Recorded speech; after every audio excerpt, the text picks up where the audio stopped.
ಇತ್ತೀಚಿನ ಸಂಚಿಕೆಗಳನ್ನು ಜಾಹೀರಾತಿನ ಕಿರಿಕಿರಿ ಇಲ್ಲದೆ ನೋಡಿ.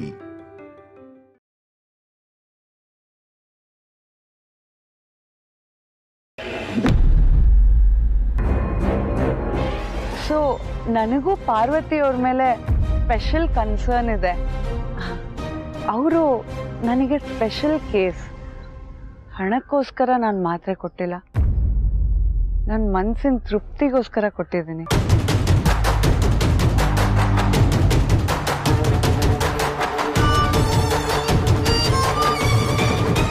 ಈ ನರ್ಸ್ ಬಂದಿರೋದು ನನ್ನನ್ನು ನೋಡ್ಕೊಳ್ಳೋದಕ್ಕೆ, ಅಂದರೆ ನಾನು ಪ್ರೆಗ್ನೆಂಟ್ ಆಗಿದ್ದೀನಿ ಅನ್ನೋ ಕಾರಣಕ್ಕೆ. ಆದರೆ ಪಾರ್ವತಿ ಅಕ್ಕನ ಯಾಕೆ ನೋಡೋದಕ್ಕೆ ಹೋಗಿದ್ರು? ಅವ್ರಿಗೆ ಯಾವ ಮಾತ್ರೆ ಕೊಟ್ಟು ಬಂದಿದ್ದಾರೆ? ಅಂದರೆ ಪಾರ್ವತಿ ಅಕ್ಕಂಗೆ ಏನಾದರೂ ಆರೋಗ್ಯದ ಸಮಸ್ಯೆ ಆಗಿದೆಯಾ? ಮಾವನೇ ಮಾತ್ರೆ ಕೊಟ್ಟು ಬರೋದಕ್ಕೆ ಕಳಿಸಿದ್ರು ಅಂದರೆ ಖಂಡಿತ ಅವರಿಗೆ ಪಾರ್ವತಿ ಅಕ್ಕಂಗೆ ಏನಾಗಿದೆ ಅನ್ನೋದು ಗೊತ್ತಿರುತ್ತೆ. ಅವರನ್ನೇ ಕೇಳಿ ತಿಳ್ಕೊಳ್ಬೇಕು. ನಿನ್ನನ್ನು ನನ್ನ ಮಗಳ ಥರ ಭಾವಿಸ್ತಿದ್ದೇನಮ್ಮ. ಅದಕ್ಕೆ ನನ್ನ ಹೆಂಡತಿ ಹತ್ರನೂ ಹೇಳೋಕ್ಕಾಗ್ದಿರೋ ಸೀಕ್ರೆಟ್ನ ನಿನ್ಗೆ ಹೇಳ್ಕೊಂಡೆ.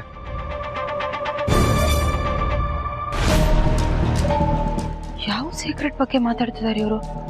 ನಮ್ಮ ಚಿಕ್ಕ ಸೊಸೆನ ಹೇಗೆ ನೋಡ್ಕೋತೀಯೋ ಅದೇ ಥರ ನಮ್ಮ ಹಿರಿ ಸೊಸೆನೂ ಅಷ್ಟೇ ಚೆನ್ನಾಗಿ ನೋಡ್ಕೊಳಮ್ಮ. ಯಾಕಂದರೆ ಜನನಿ ಮಾತ್ರ ಅಲ್ಲ, ನಮ್ಮ ಹಿರಿ ಸೊಸೆ ಪಾರ್ವತಿ ಕೂಡ ನಮ್ಮ ವಂಶದ ಕುಡಿಗೆ ತಾಯಿ ಆಗ್ತಿದ್ದಾಳೆ.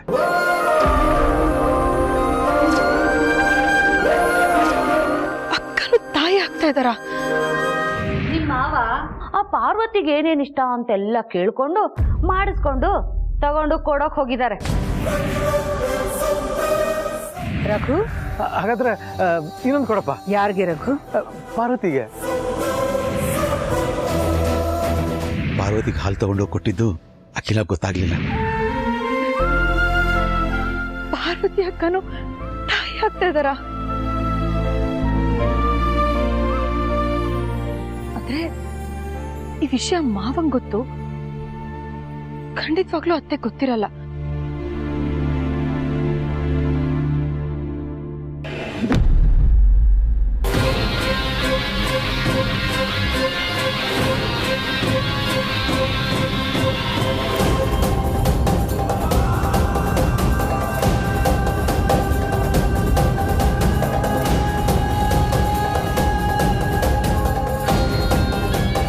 ರಘುರಾಮ್ ಸರ್ಗೆ ಏನಂತ ಹೇಳಿ? ಈ ಮಾತ್ರನ ನಿಮಗೆ ಕೊಡೋದಕ್ಕೆ ಹೇಳಿದ್ದೆ ಅವರು. ಅಯ್ಯೋ, ನಾನು ಮಾತ್ರ ತಗೊಳ್ಳೋದನ್ನೇ ಮರ್ತೋದ್ನಲ್ಲ.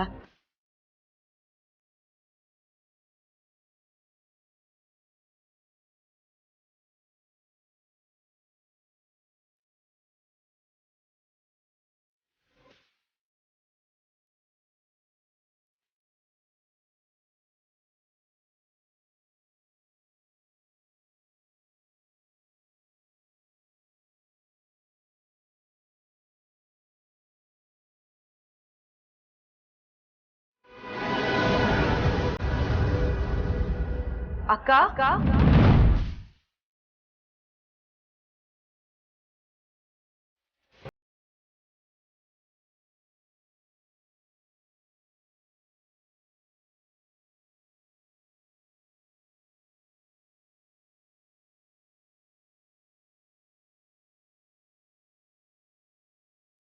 ಅಕ್ಕ ಹೇಗಿದ್ದೀರಾ?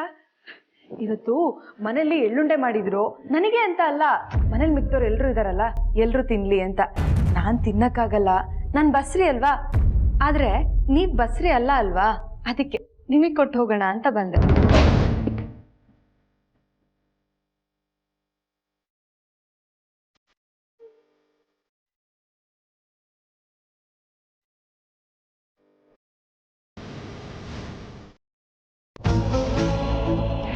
ಹಬ್ಬಗಳಲ್ಲೂ ಅಮ್ಮನ ಆಶೀರ್ವಾದ ಸಿಗ್ತಾ ಇಲ್ಲ. ಅವ್ರ ಮುಖ ನೋಡೋದಕ್ಕೂ ಅವಕಾಶಕ್ಕೋಸ್ಕರ ಕಾಯೋ ಥರ ಆಗಿದೆ.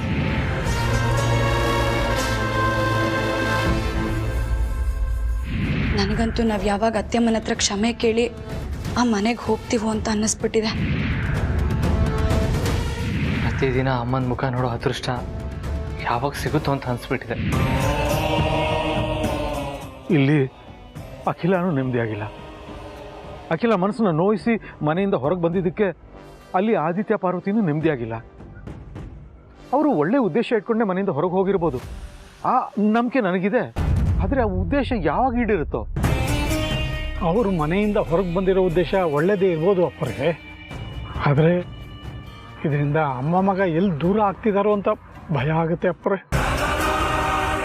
ಅಮ್ಮ ಮಗ ಅತ್ತೆ ಸೊಸೆ ಇವ್ರಗಳ ಮಧ್ಯೆ ದೊಡ್ಡ ಕಂದಕ ಸೃಷ್ಟಿಯಾಗ್ಬಿಡುತ್ತೇನೋ ಅಂತ ಹೆದರಿಕೆ ಆಗ್ತಿದೆ. ಅದಕ್ಕೆ ನಾವಿಬ್ಬರು ಪರಿಹಾರ ಹುಡುಕ್ಬೇಕು ಅಪ್ಪರೇ. ಮೊದಲು ಅಮ್ಮ ಮಗನ ಹತ್ರ ಮಾಡೋದಕ್ಕೆ ನೋಡೋಣ, ಆಮೇಲೆ ಅತ್ತೆ ಸೊಸೆ ಬಗ್ಗೆ ಯೋಚನೆ ಮಾಡಿದ್ರೆ ಆಯ್ತು. ಇದಕ್ಕೆ ನೀವೇ ಏನಾದರೂ ಪರಿಹಾರ ಹುಡುಕ್ಬೇಕು ಅಪ್ಪರೇ. ನಿಜ ಹನುಮಂತು, ಒಬ್ರ ಮುಖ ಒಬ್ರು ನೋಡಲಿಲ್ಲ ಅಂದರೆ ಮುಂದೆ ದೊಡ್ಡ ಸಮಸ್ಯೆ ಆಗ್ಬೋದು. ಅದಕ್ಕೆ ಬೆಳಗಾದ್ರೆ ಅಮ್ಮ ಮಗ ಇಬ್ರು ಒಬ್ರ ಮುಖ ಒಬ್ರು ನೋಡೋ ಹಾಗೆ ಮಾಡಬೇಕು. ಹೌದು ಅಪ್ಪರೇ, ದಿನ ಬೆಳಗಾದ್ರೆ ದೊಡ್ಡ ಯಜಮಾನರು ಅಮ್ಮನ ಮುಖ ನೋಡೋಕೆ ಆಗ್ತಿಲ್ವಲ್ಲ, ಅಮ್ಮನ ಮುಖ ನೋಡೋದಕ್ಕೆ ಅವಕಾಶಕ್ಕೋಸ್ಕರ ಕಾಯ್ತಿರ್ಬೇಕಲ್ಲ ಅಂತ ತುಂಬ ಸಂಕಟ ಪಡ್ತಿದ್ದಾರೆ ಅಪ್ಪರೇ. ಇದನ್ನ ಹೇಗಾದರೂ ಮಾಡಿ ನಾವು ಸರಿ ಮಾಡಬೇಕು, ಆದರೆ ಹೇಗೆ? ಯೋಚನೆ ಮಾಡೋಣ. ಎಲ್ಲ ಸಮಸ್ಯೆಗೂ ಒಂದು ಪರಿಹಾರ ಇರಲೇಬೇಕು. ಈಗ ಆ ಪರಿಹಾರ ಹುಡುಕೋ ಜವಾಬ್ದಾರಿ ನಮ್ಮ ಮೇಲಿದೆ.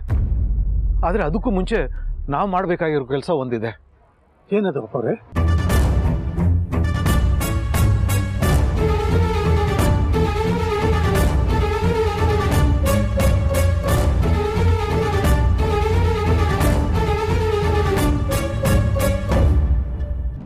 ಬರೀ ಎಳ್ಳುಂಡೆ ಮಾತ್ರ ಅಲ್ಲ, ನಿಮಗೆ ಇಷ್ಟವಾದ ಅನಾನಸ್ಸು, ಪಪಾಯ ಹಣ್ಣು ಎಲ್ಲ ತಂದಿದ್ದೀನಿ. ನೀವೆಲ್ಲ ತಿನ್ಬೋದಲ್ವಾ? ನೀವೇನು ಬಸ್ರಿ ಅಲ್ವಲ್ಲ?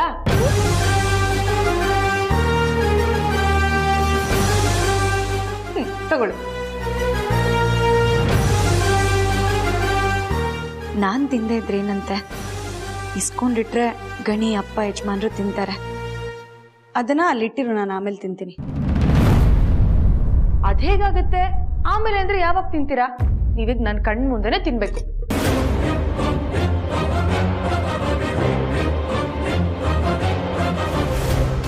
ತಗೊಳ್ಳಿ, ತಿನ್ನಿ.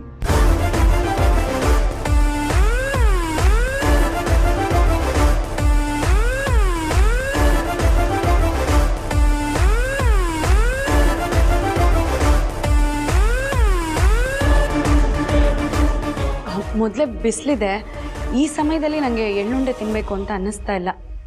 ಹೌದಾ? ಹೋಗ್ಲಿ ಬಿಡಿ, ಹೋಗ್ಲಿ. ಅನಾನಸ್ ಇದೆ, ಪಪ್ಪಾಯ ಇದೆ, ಎರಡಲ್ಲಿ ಯಾವ್ದು ತಿಂತೀರಾ? ಇರಿ, ನಾನು ಹೋಗಿ ಕಟ್ ಮಾಡ್ಕೊಂಡು ಬರ್ತೀನಿ. ಯಾವುದು ಬೇಡ ನನಗೆ. ಯಾಕೆ ಬೇಡ? ಅಲ್ಲ, ಏನಕ್ಕ ನೀವು ಒಳ್ಳೆ ನಿಜವಾಗ್ಲೂ ಬಸ್ರಿ ಹೆಂಗಸು ಹೀಟ್ ಪದಾರ್ಥಗಳನ್ನೆಲ್ಲ ತಿನ್ನಬಾರ್ದು ಅಂತ ಹೇಳ್ತಾರಲ್ಲ, ಹಾಗಾಡ್ತಾ ಇದ್ದೀರಾ? ನೀವು ನಿಜವಾಗ್ಲೂ ಬಸ್ರಿ ಏನಲ್ಲ ತಾನೆ?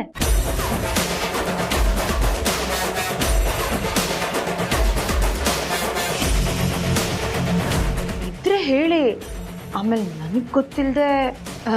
ಇಲ್ಲ ಇಲ್ಲ ಇಲ್ಲ, ಆ ಥರ ಎಲ್ಲ ಏನೂ ಇಲ್ಲ. ಹೌದಾ? ಮತ್ತೆ ಇನ್ನೇನಕ್ಕೆ ಭಯ?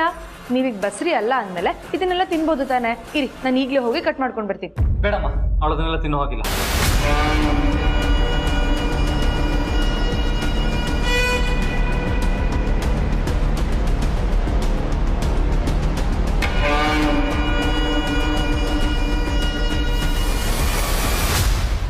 ಯಾಕೆ ತಿನ್ನೋ ಹಾಗಿಲ್ಲ? ಯಾಕೆ ಅಂದರೆ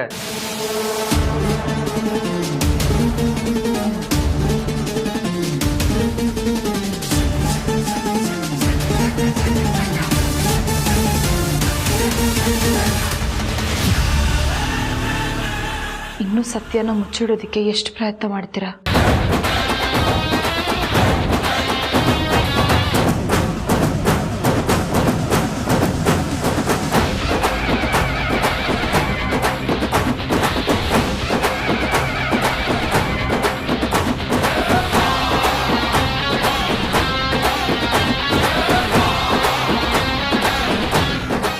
ಪಾರ್ವತಿ ಅಕ್ಕ ಕೂಡ ಬಸ್ರಿ ಅಂತ ಯಾಕೆ ಯಾರು ಬಾಯಿ ಬಿಡ್ತಿಲ್ಲ?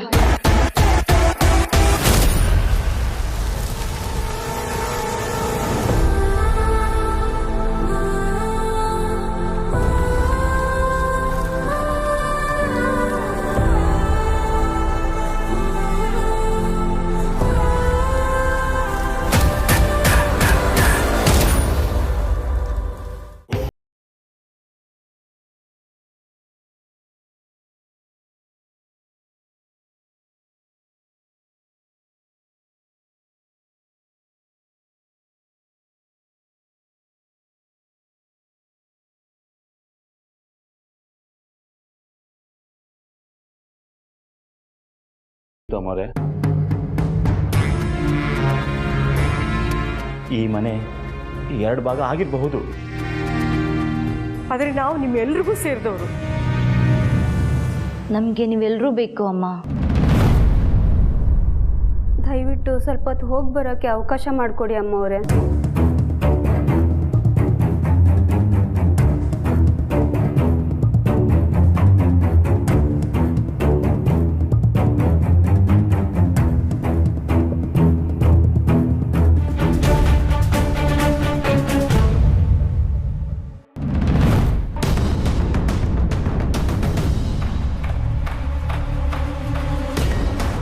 ಈ ವಿಷಯನ ಗಣಿ ನನ್ನ ಹತ್ರ ಹೇಳಿಲ್ಲ.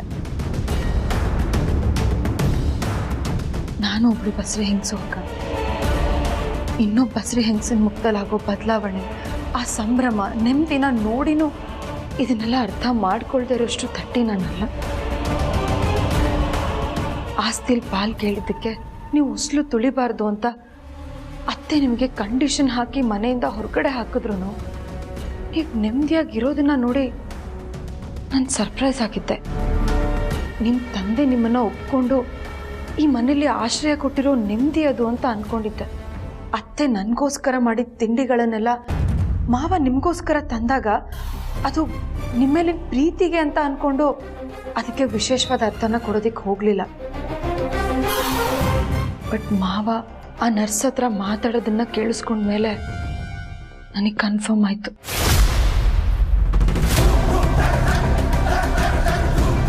ನೀವು ಬಸ್ರಿ ಅಂತ ಈ ಮನೇಲಿ ಎಲ್ರಿಗೂ ಗೊತ್ತು, ಆ ಮನೇಲಿ ಮಾವಂಗೆ ಗೊತ್ತು. ಆದರೆ ಈ ವಿಷಯನ ನನ್ನಿಂದಾನೇ ಮುಚ್ಚಿಟ್ಬಿಟ್ರಲ್ಲ. ನಾನು ನಿಮಗೆ ಅಷ್ಟೊಂದು ಬೇಡವಾದೊಳಾಗ್ಬಿಟ್ನಾ?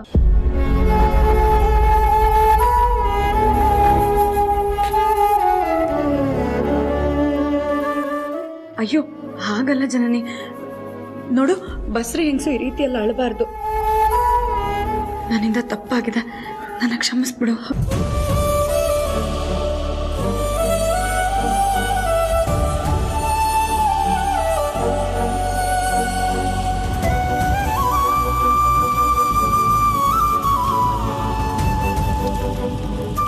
ಜಾನಿ, ಈ ವಿಷಯನ ಅಮ್ಮಂಗೆ ಹೇಳಿಲ್ಲ ತಾನೆ?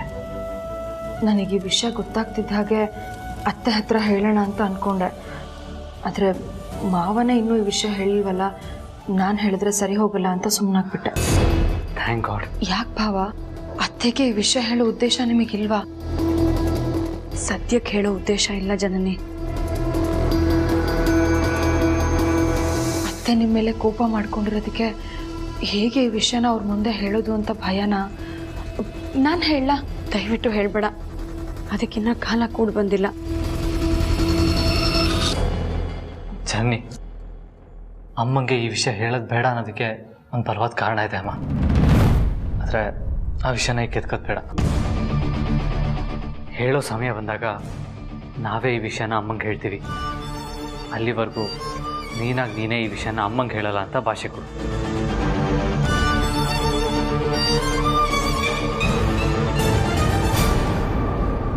ದಯವಿಟ್ಟು ಭಾಷೆ ಕೊಡು ಜನನಿ.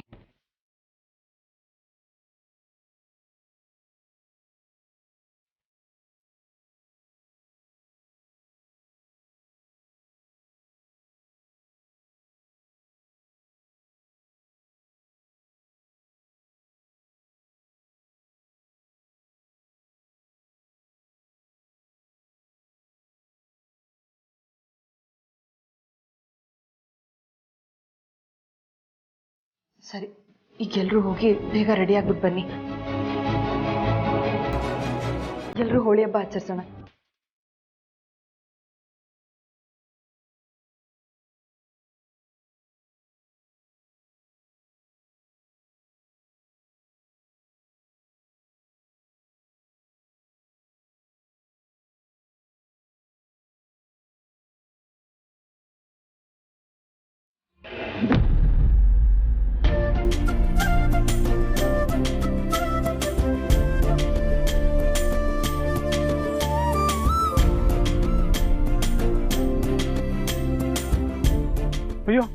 ನೀನ್ ಯಾಕಮ್ಮ ಇದನ್ನೆಲ್ಲ ಮಾಡಕೋದೆ?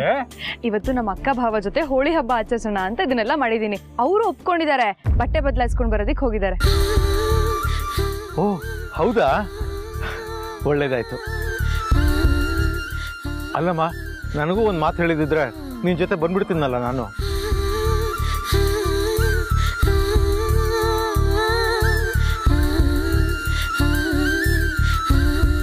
ಯಾಕಮ್ಮ ಕಣ್ಣೀರು? ಪಾರ್ವತಿ ಅಕ್ಕ ತಾಯಿ ಆಗ್ತಿರೋ ವಿಷಯನ ನನ್ನಿಂದ ಯಾಕೆ ಮುಚ್ಚಿಟ್ರಿ?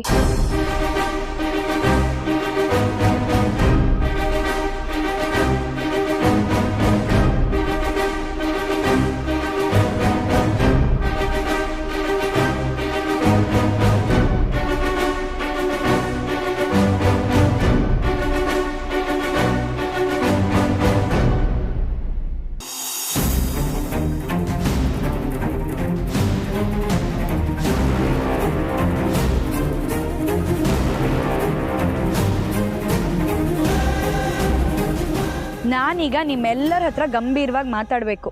ಎಲ್ಲಿ ಕೈ ಕಟ್ಕೊಂಡು ನಿಂತ್ಕೊಳ್ಳಿ.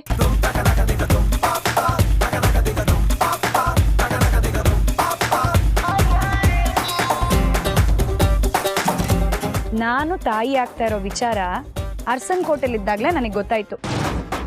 ಆದರೆ ನಮ್ಮ ಯಜಮಾನ್ರಿಗೆ ಹೇಳೋಕ್ಕೂ ಮುಂಚೆ ಅಳ್ದು ತೂಗಿ ಯೋಚನೆ ಮಾಡಿ ಹೇಳಿದ್ದೀನಿ.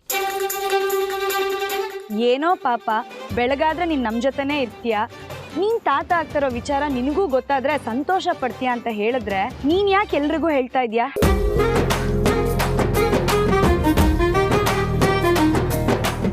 ನೀನು ಮಾಡಿದ ತಪ್ಪಲ್ವಾ? ನಿನಗೆ ಯಾರಿಗೂ ಹೇಳ್ಬೇಡ ಅಂತ ಹೇಳಿದ್ವಿ ತಾನೆ? ಆದರೂ ನೀನು ಹೋಗಿ ನಿಮ್ಮಪ್ಪ ಅವ್ರ ಹತ್ರ ಹೇಳ್ದೆ. ಯಾಕೆ ಹೇಳ್ದೆ? ಪಾಪ ಅಪ್ಪವರು ಆಣೆ ಮಾಡ್ತಿದ್ರು, ಹೇಳ್ಬೇಕಾಯ್ತು ಅಂತ ಹೇಳಿದ್ನಲ್ಲ ಅವತ್ತೇ.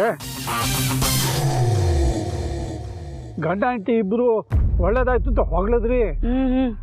ಸರಿ, ಹೋಗ್ಲಿ ಬಿಡು. ಮಾವ, ಗುಟ್ಟನ್ನ ನಿಮ್ಮ ಹತ್ರನೇ ಇಟ್ಕೋಬೇಕಿತ್ತು ತಾನೆ? ಅದು ಬಿಟ್ಬಿಟ್ಟು ಆ ನರ್ಸಮ್ಮನ ಹತ್ರ ಯಾಕೆ ಹೇಳಿದ್ರಿ? ನೀವು ಅವರು ಮಾತಾಡೋವಾಗ್ಲೇ ಜನನಿಗೆ ಈ ವಿಷಯ ಗೊತ್ತಾಗಿದ್ದು.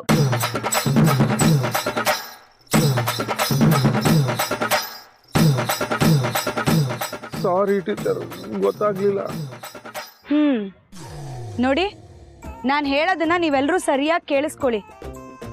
ಇದು ಇಲ್ಲಿಗೆ ಮುಗಿಬೇಕು.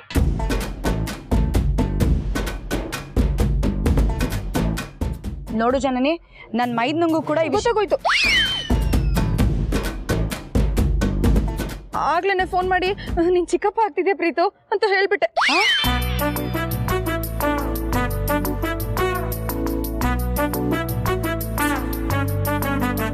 ಸದ್ದು ನೋಡಿ, ಈ ವಿಷಯ ಇಲ್ಲಿಗೆ ಮುಗಿಬೇಕು. ಅತ್ಯಮ್ಮನ್ ಕಿವಿಗೆ ಬೀಳ್ಬಾರ್ದು.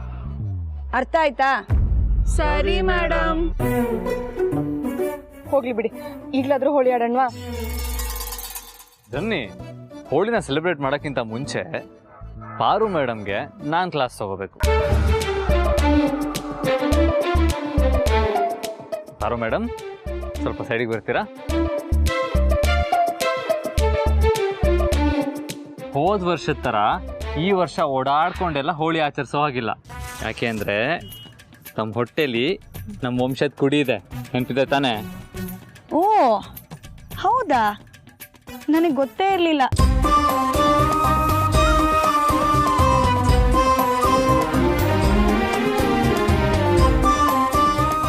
ನಿಮ್ ಪ್ರಾಬ್ಲಮ್ಸ್ ಎಲ್ಲ ಸಾಲ್ವ್ ಆಗಿದ್ರೆ ಸೆಲೆಬ್ರೇಷನ್ ಶುರು ಮಾಡೋಣವಾ? S, done. ನಮ್ಮನ್ನ ಬಿಟ್ಟು ಅದು ಯಾಕೆ ಹೋಳಿ ಆಚರಿಸ್ತೀರಾ? ನೀವೆಲ್ಲರೂ ಇಲ್ಲಿ?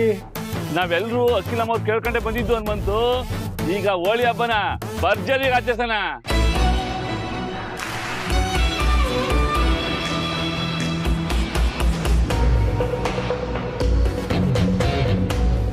ಈ ಬಣ್ಣ ಯಾವ್ದು ಗೊತ್ತಾ ಅಕ್ಕ? ಅತ್ತೆ ತಮ್ಮ ಕೈಯಾರೆ ತಾವೇ ತಯಾರು ಮಾಡಿರೋದು. ಅವ್ರ ಆಶೀರ್ವಾದ ನಿಮಗೆ ಸಿಗ್ಲಿ ಅಂತ ಇದನ್ನು ತಂದಿದ್ದೀನಿ.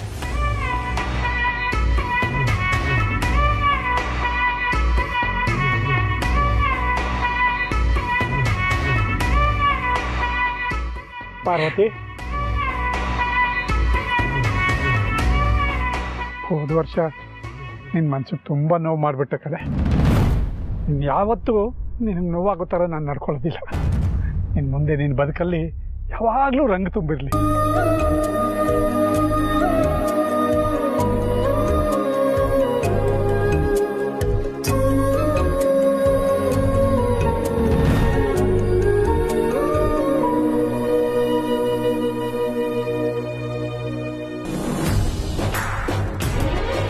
ಎಲ್ರು ಇವಾಗ ಹೋಳಿ ಆಚರಿಸೋಣ.